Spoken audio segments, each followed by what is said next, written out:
when you hear about mandate-free insurance policies, think about what that really is. It's paying a bill and having no coverage. That's what it is, because whenever you're going to call somebody, they're going to say, we don't cover that.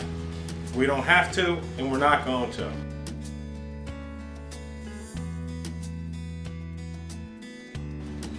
You know, it takes real leadership, you know, to do what Governor Corzine and Speaker Roberts did with this legislation. True leadership, because, you know, the insurance companies fight like hell when you talk about expanding coverage. And it costs too much. Well, as a father with a child with a disability, I can tell you I'm tired of politicians that pat me on the back and tell me they're with me, they support my cause, they feel my pain, but guess what, when it comes time to funding something and doing something, well, it's cost prohibitive, it's too expensive. We're at a school right now that educates children, specifically for children with autism. We made the commitment because children with autism, they're there. You can reach them.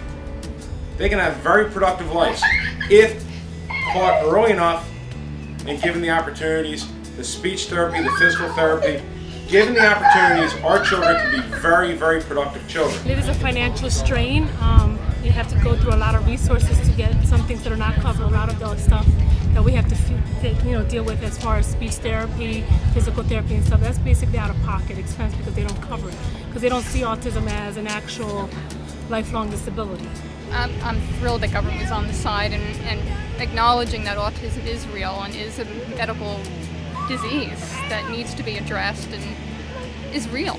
It doesn't happen to you, you tend to have feelings that it's not important.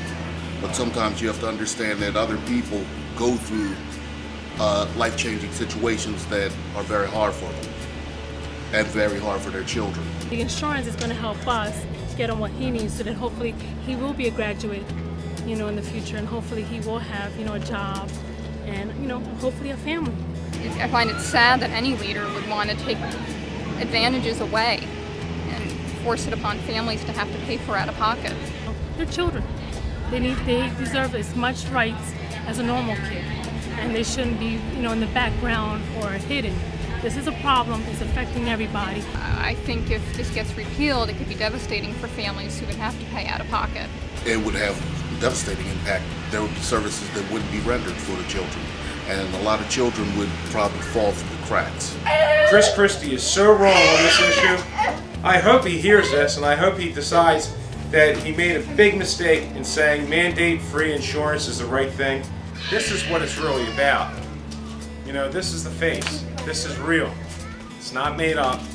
And, you know, if anything, as I said earlier, you can make mistakes in campaigns. Chris Christie made a horrible mistake.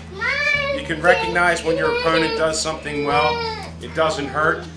He should recognize what was done here in New Jersey shows that we really do have progressive leadership that not just says they care about your families and they feel your pain and they know what you're going through, but they actually stand up and do something about it.